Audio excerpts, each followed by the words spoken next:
Terus tak takut apa maning? Mau tanya apa lagi tentang Maulid Nabi? Bah, aku takut maning, bah. Kenapa?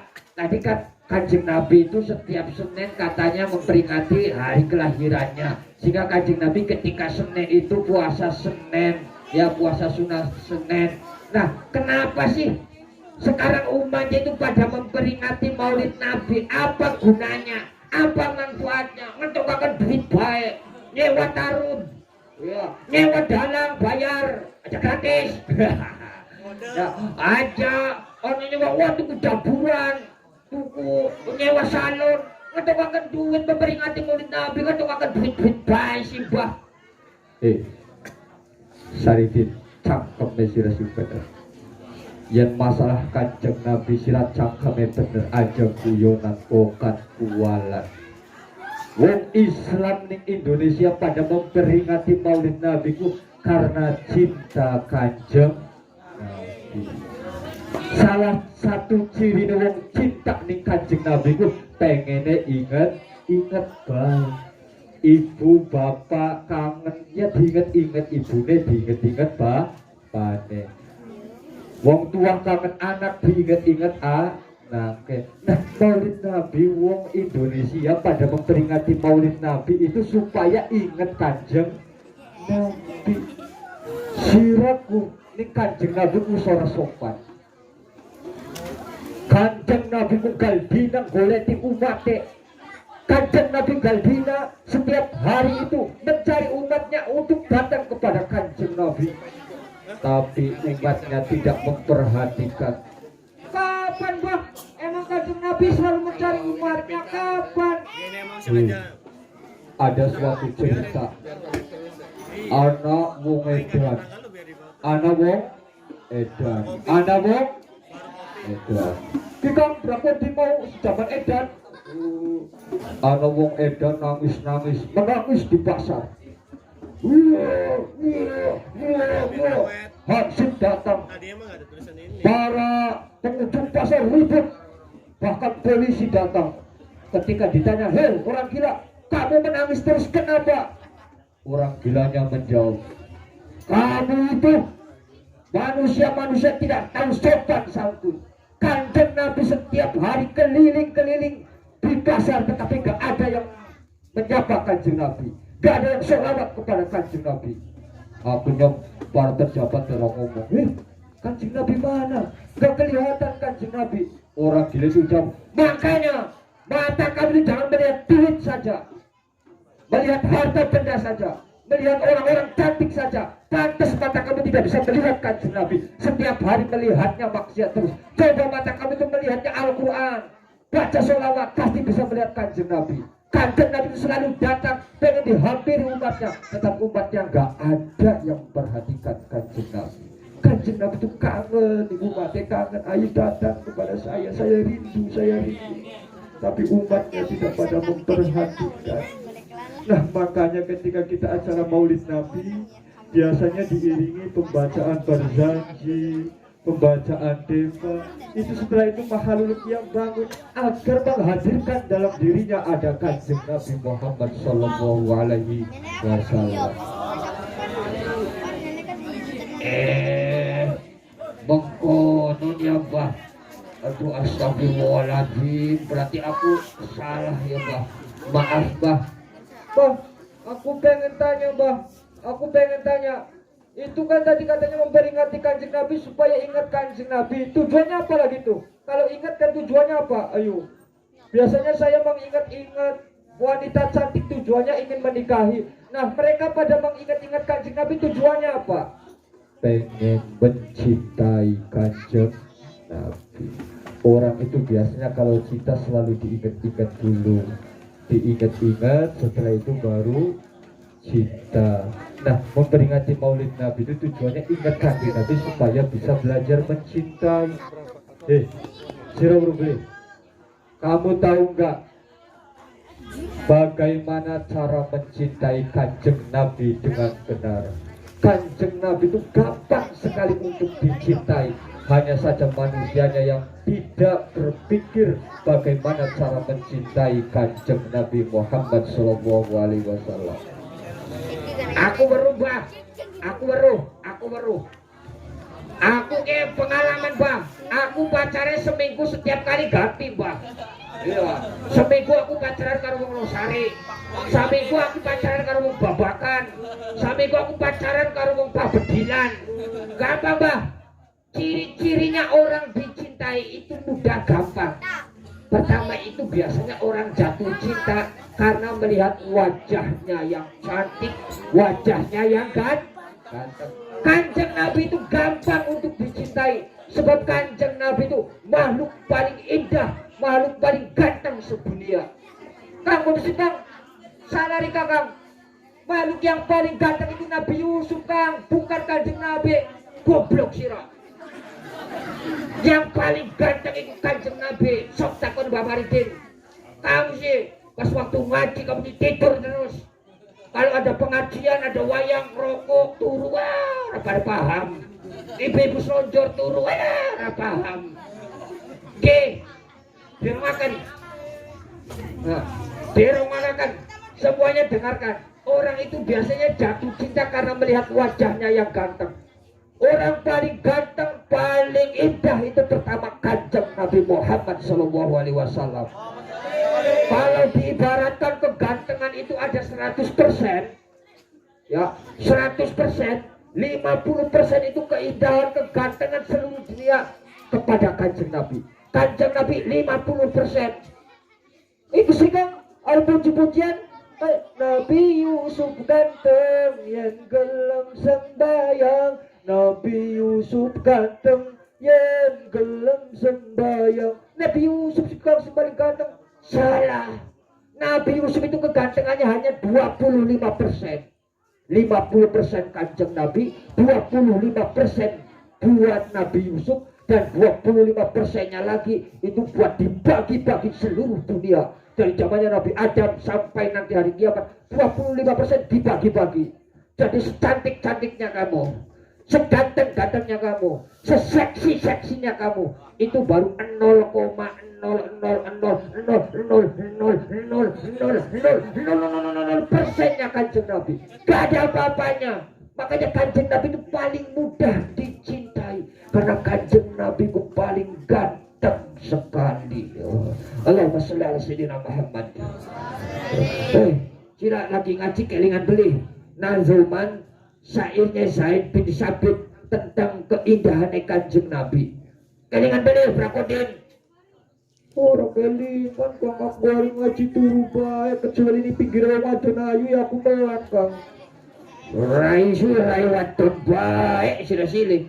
Wadonnya penting kang. Orang tahu jenengku barang ini pangku apa. Kadang penting kang masuk ya. Aduh koyongan orang kepegawaian ki mungkin masih cuma nguyutek ya. Oke. Syair Zaid bin Sabit tentang keindahan Kanjeng Nabi Muhammad sallallahu alaihi wasallam. Pengen lagi sila nyantri kang. Kelingan berisi kayak lagi gurune kokon kita apal-apalan. Wa ahsanu minkalam taraqtu aini wa ajmalu minkalam talidin nisa'u wa ahsanu minkalam taraqtu aini wa ahsanu minkalam talidin nisa'u. Bareng-bareng sholli wa sallim iman ala hamada. Bareng-bareng di atas sholli. Ayo ibu-ibu yang keras dan saksinya tambah banyak. Wal ali wal ashabi man. Ayo anak-anak yang keras ya. Wal ali wal ashabi man qad wahada wa ahsanu minka lam tarakatu aini. Wahai Kanjeng Nabi yang lebih indah dari sungguh belum pernah mata ini melihatnya. Mata ini belum pernah melihat suatu keindahan yang melebihi keindahannya kanjeng Nabi. Kata Said bin Sabit, wa ajmalu min kalam tarakat tu'aini wa ahsanu min kalam tarakat tu'aini wa ajmalu min kalam talidin nisa'u. Dan yang gantengnya sangat indah itu belum pernah ada wanita yang melahirkannya kecuali ibundanya, yaitu Siti Aminah. Udah selain Siti Aminah gak ada lagi anaknya yang paling ganteng. Ibu punya anak paling ganteng, gak ada apa-apanya dengan kanjeng Nabi. Wa ahsanu min kalam tarakat tu'aini wa ajmalu min kalam talidin nisa'u. Terus diteruskan lagi, khuliqtan barro'an min kulli aibin ka'annaka qad khuliqta kama tasha'u. Bareng-bareng, sholli wa sallim iman abada, sholli wa sallim iman abada, wal ali wal azhar iman qad wahada, wal ali wal azhar biman qad wahada. Kanjeng Nabi paling ganteng, seakan-akan kanjeng Nabi ku diciptakan terserah kanjeng Nabi. Dari Gusti Allah kanjeng Nabi terserah. Pengen wajah paling ganteng tak dengerin. Pengen badan paling bagus saya kasih. Pengen kaki paling bagus saya kasih.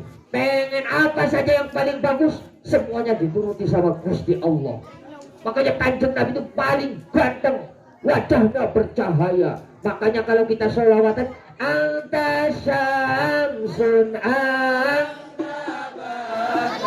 ayo, anta nurun fauqa nuri, anta iksiru abadi, anta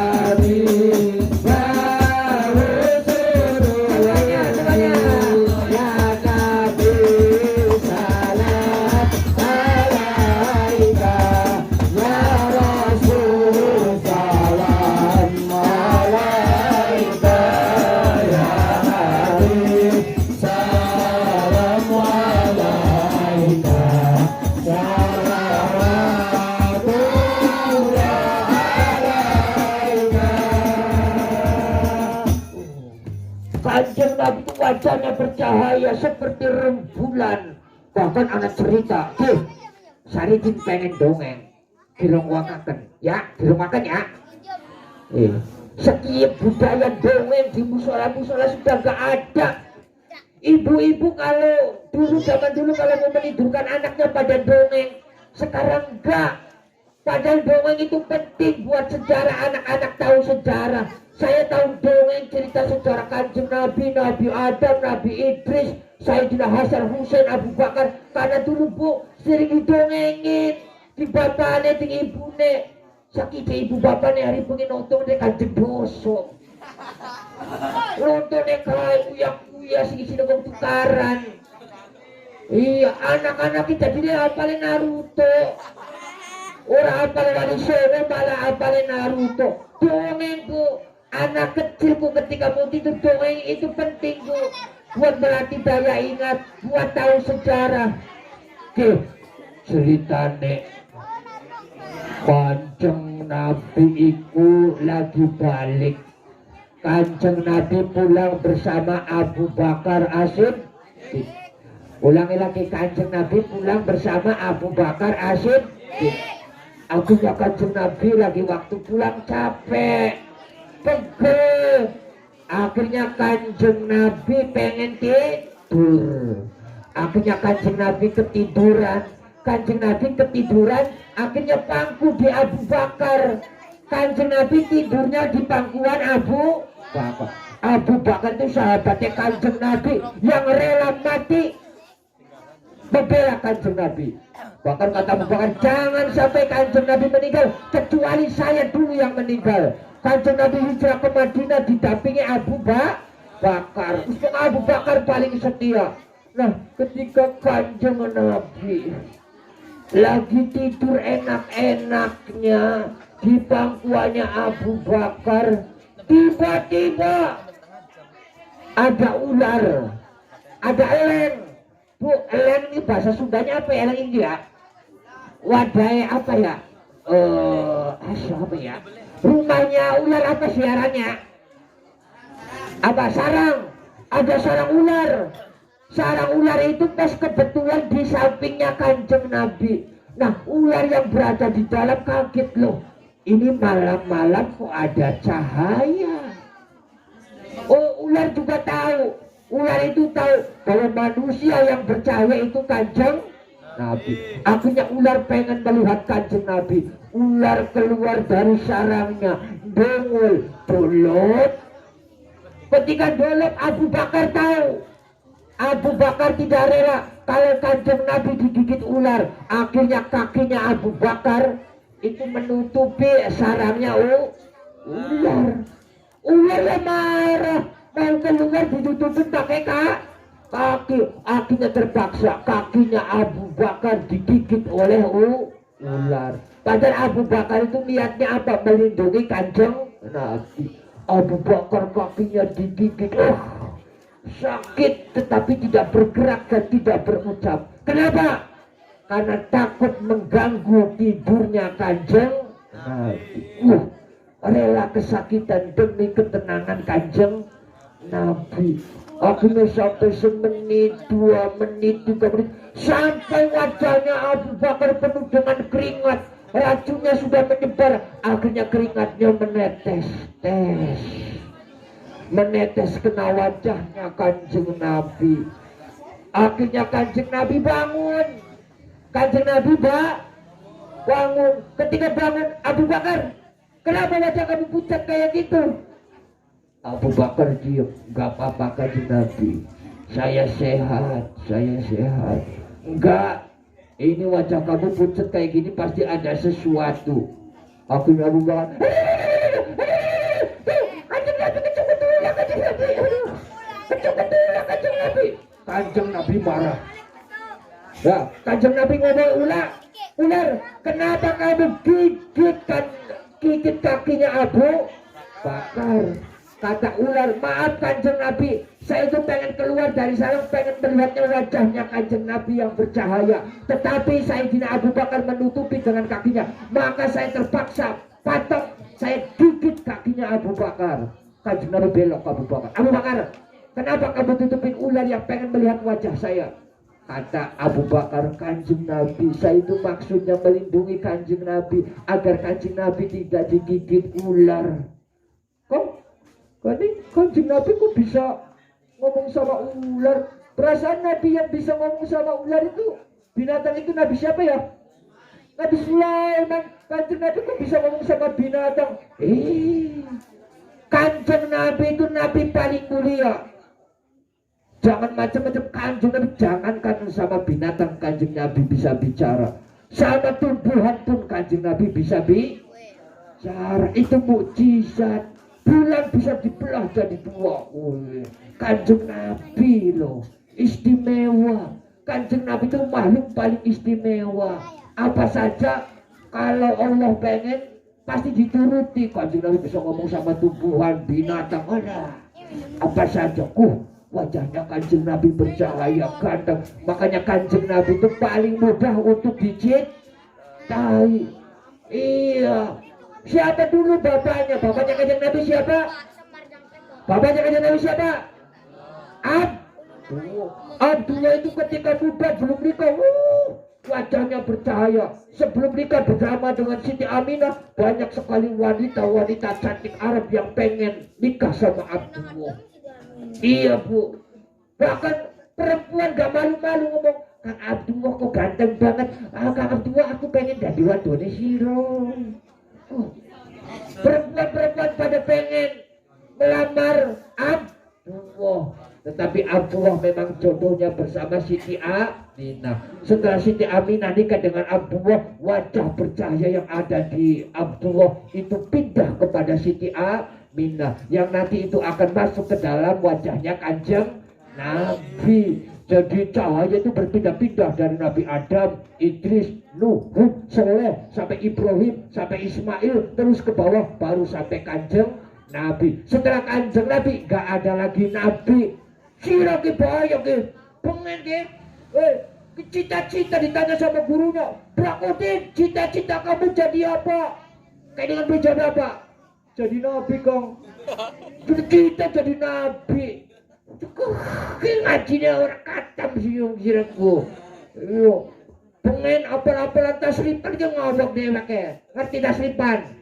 Yo, Pak alayab udu Pak lan famab alan bahwa Pak wadaka uful maf alun mif alun. Aku sih pinter pengen, bahkan ngaji tasripannya tak lagu dewek. Hari lagi suasananya hatinya galau. Tasrifannya tak lagu sing galau. Fa'ala yufa'ilu mufa'alatan wa fi'alan wa fi'alan fahuwa mufa'ilun.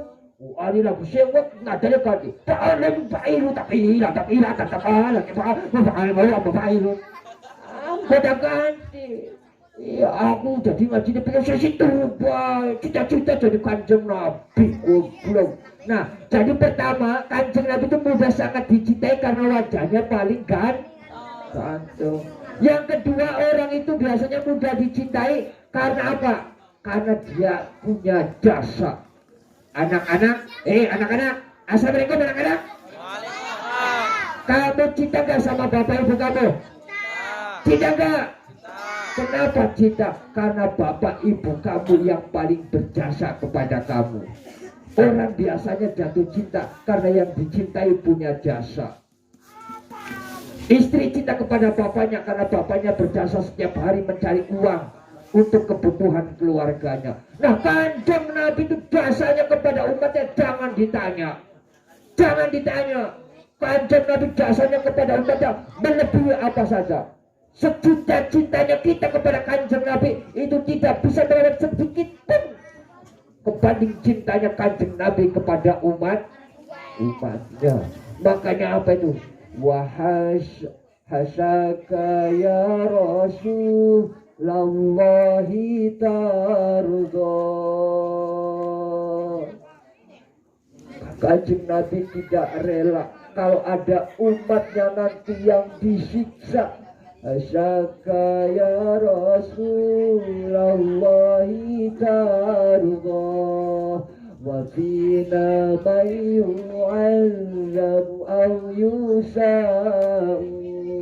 Asyaka ya Rasulallahi tarda wa fina man yu'azzab aw yusa'u. Barang-barang sholli Asalim da'iman